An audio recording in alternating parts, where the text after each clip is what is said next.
I'm sorry, Zoom. Apologies. Can you hear me? Yes, you can hear you now. Thank you. 10 days ago, I was in Yemen to meet some of the 4 million people displaced by conflict. I visited one informal settlement that was home to 130 families, only 20 of them receiving any food aid at all, and then it was only when funding was available. I visited a makeshift school. It was made up of 5 small, dark rooms. The children were sitting on the floor and they hadn't eaten, nor had the teacher. She was a volunteer, and she told me she walked at least an hour and a half each day to get to that remote place to try to give the kids some hope for the future, because they had nothing, no food, no pens, no desks, no school books, no salary for the teacher.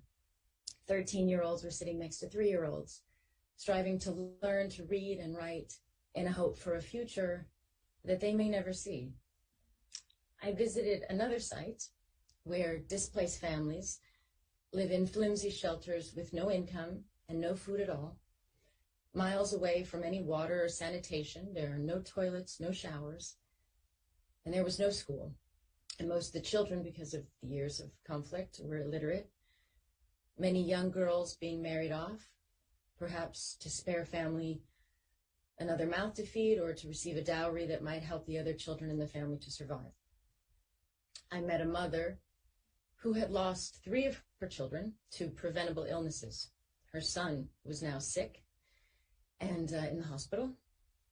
And even if the hospital has medicine to treat him, which most don't, she won't have the money to pay for it.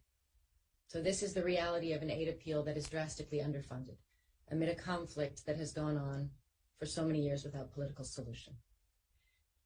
So let us be clear, as we all know, we cannot point to anywhere in the world where we're succeeding in deterring aggression or reducing the number of people forced to flee their homes. Last year, the UN humanitarian programs were only half funded. And this year, we're facing unprecedented needs that were rising globally even before the effects of the devastating war in the Ukraine. The UNHCR appeal in Yemen itself is only 9% funded. And on top of its own suffering, Yemen is hosting over 100,000 refugees from Somalia, Syria, Ethiopia, among other countries, without any support. So it is heartbreaking, it is infuriating, and above all, because it is a man-made crisis that must be ended. We all know that aid relief without political solutions does not work. The two have to go hand in hand, always. There is nothing more important for Yemen than to end the conflict, so that the people have a chance to live in safety and dignity, not dependent on aid, which no country or people ever wish to have to rely on.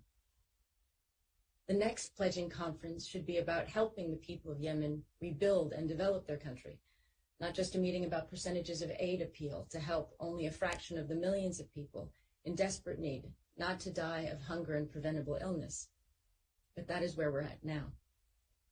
The lack of solutions to conflict and insecurity globally is causing unmanageable levels of human displacement and need, and stretching humanitarian relief to the point that we see in Yemen today.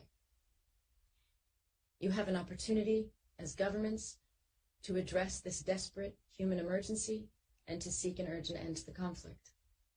I hope you take it, and I implore you to do so. On behalf of the people of Yemen, of the families I met, I thank you so much for your time. Please do what you can.